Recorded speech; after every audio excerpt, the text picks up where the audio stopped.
It must have been 4:30, 5 o'clock that morning on that fateful day, October 25th, 1983. Awoken to the buzz of some sort of aircraft above. My stepfather and I listening to the radio. And then we immediately looked down in the Point Celine's direction. At our house, we had a perfect clear view as is shown in the picture in this video. And we saw in the Point Celine direction, we saw what appeared to be paratroopers landing. Then we went outside for a bit to look up into the sky. And above the Richmond Hill area, we saw some sort of plane, traveling through the skies. We came back inside and continued to look out the window in the Point Celine direction. My stepfather at the time was more or less a practicing Rastafarian. He looked at me that morning when he saw the paratroopers landing and said to me, "Jesus Christ." That was the first time I heard him say Jesus Christ. He would always make references to Haile Selassie, but for some reason, Jesus Christ came out that morning.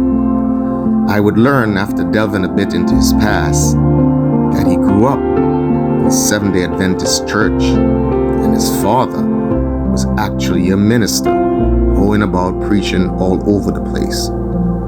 So they always say, when you're angry, when you're scared, when you're upset, you always revert to what you knew when you were young.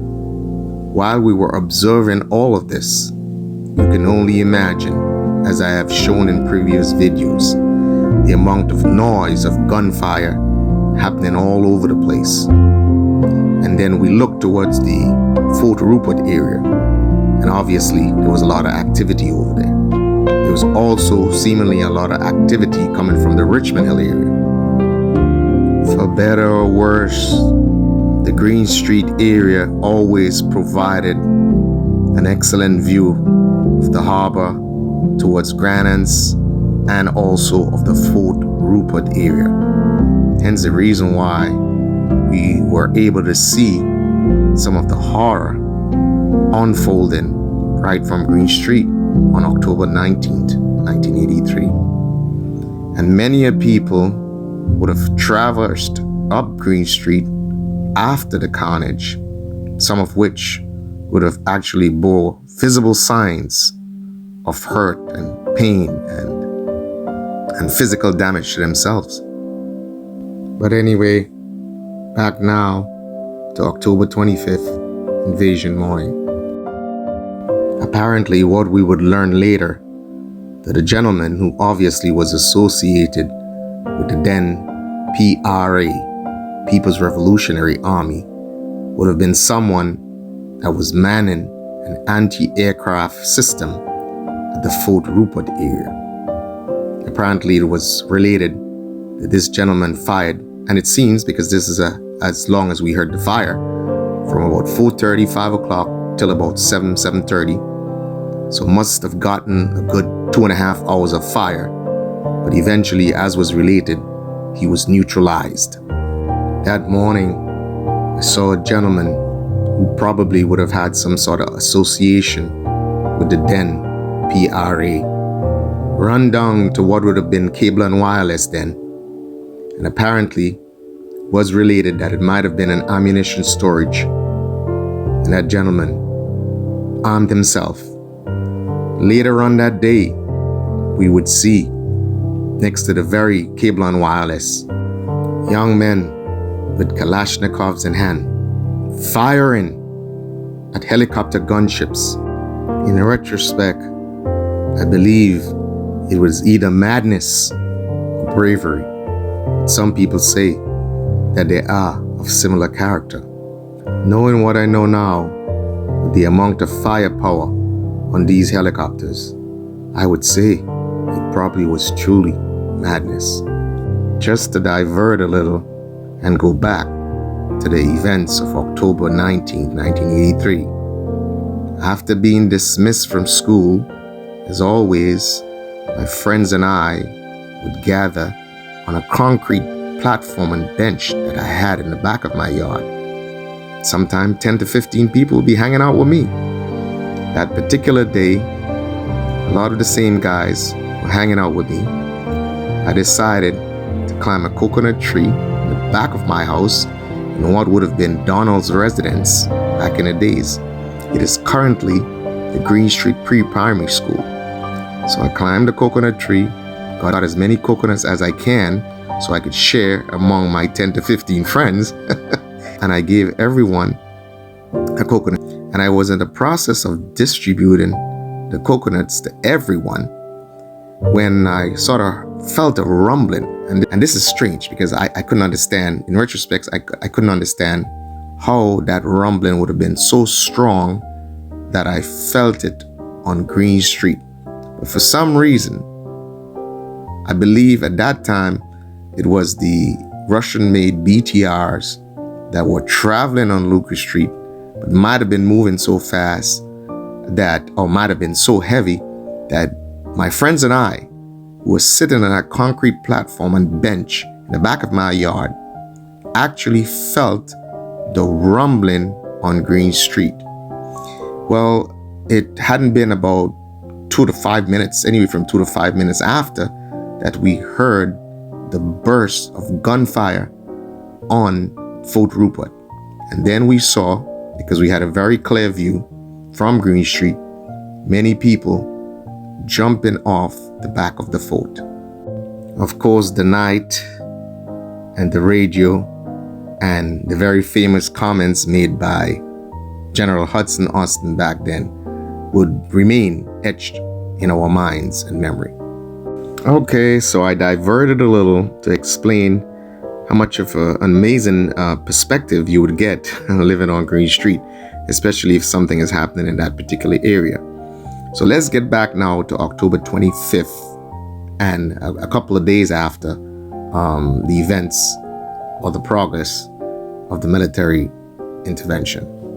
A day or two later, we would hear what seemed like a massive bomb of some nature dropped in the Richmond Hill area. It seemed so impactful that we felt the vibrations on Green Street. Now we would know after the fact it was probably a bomb that was dropped near to the Crazy House in Richmond Hill. Apparently because there was a Fort Frederick at the time, also referred to as Region 1, that the planes or the helicopters would have been receiving fire from the region. And obviously it's not like we have today where there's precision weaponry, that they decided to return fire. And because of the close proximity of the mental institution, they also got hit.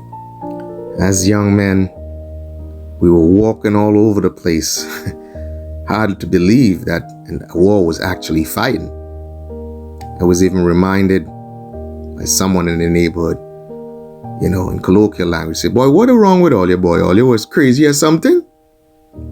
Probably were, but when you're young, nothing scares you. A couple of days after, during the night, we would stay on Green Street and see Butler House on fire, totally engulfed in fire. Then the nights were somewhat a little scary because the night would become illuminated, brightly illuminated with flares from aircrafts that will illuminate the whole neighborhood. Apparently it was used by the U.S. Army to seek out what would have been the enemy at the time. It was like nothing we've ever seen in our lives before, except in the movies at Regal Cinema or Empire Cinema, where it seems romanticized, but this was real, this was serious, this was deadly, this was dangerous. About 3-4 days after the 25th, probably on the 28th or so, when there seemed to be a sort of little lull in the battle, we decided to take a stroll. about 10 of my friends and I, we walked along Tyrrell Street, or as it is today, H.A. Blaze Street, towards the Tantine pasture, where apparently one of the helicopters would have fell. And we walked around and looked at the damage. On our way, we will see abandoned weaponry scattered, especially at the end of Tyrrell Street, close to the Rock Gardens area. I specifically remember coming across and seeing scattered on the ground a couple of Kalashnikovs, what would be described as a Soviet-made machine gun, would have been called a PKM or something like that. And of course, a bunch of rocket launchers, used to be called the RPG-7s, all scattered all over the place. We passed by, looked at it, continued along our way. I'll relate a little story prior to October 25th. This one actually happened between October 19th and 25th. Apparently, there was so much anxiety in the air. There was so much anxiety after the events of October 19th that a neighborhood friend decided that she was going to come over to our place and hang out with us. It so happened that my sister's fiance, who was at the time in the Coast Guard, came over in a Land Rover military-looking Jeep with a few of his friends to drop some food because he obviously knew that something big was going to happen. Our friend, who came over to hang out with us because she was terrified, happened to look through the windows and saw the military vehicle. And she was so terrified that she ran into the room and hid under one of our beds. This was the level of fear and anxiety that people felt post October 19th. There will be more stories. I hope these add a little bit of clarity to all the things that I experienced in the early 80s.